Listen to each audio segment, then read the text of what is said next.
मे अखेरीपासूनच चिंब होणारी मुंबापुरी यंदा अद्यापही कोरडीच आहे। वळवीच्या सरींनी हुलकावणी दिलीच, मात्र जून महिन्याचा पंधरवडा संपला तरीही मुंबई आणि उपनगरात समाधानकारक पावसाची नोंद झाली नाहीये। मुंबईकरांना यंदा दीर्घकाळ उन्हाचे चटके सहन करावे लागत असून पुढील काही दिवस या स्थितीत बदल होणार नाही असा अंदाज व्यक्त केला जातोय।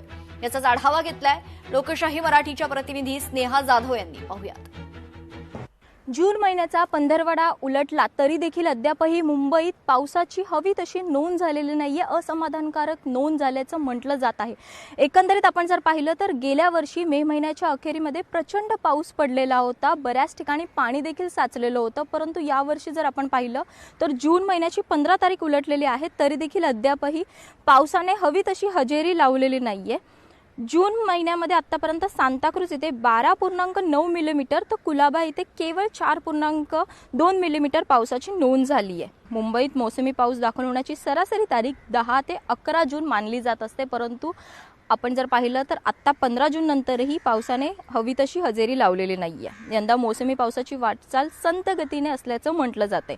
गेले 4 ते 5 दिवस मोसमी पावसाची उत्तर सीमा कोकणातील हरणे आणि मध्य महाराष्ट्रातील सोलापूर इथे कायम असल्याचं म्हटलं जाते। याची वाटचाल होण्यास काही दिवस लागण्याची शक्यता देखील हवामान अभ्यासकांकडून वर्तवण्यात आलेली आहे।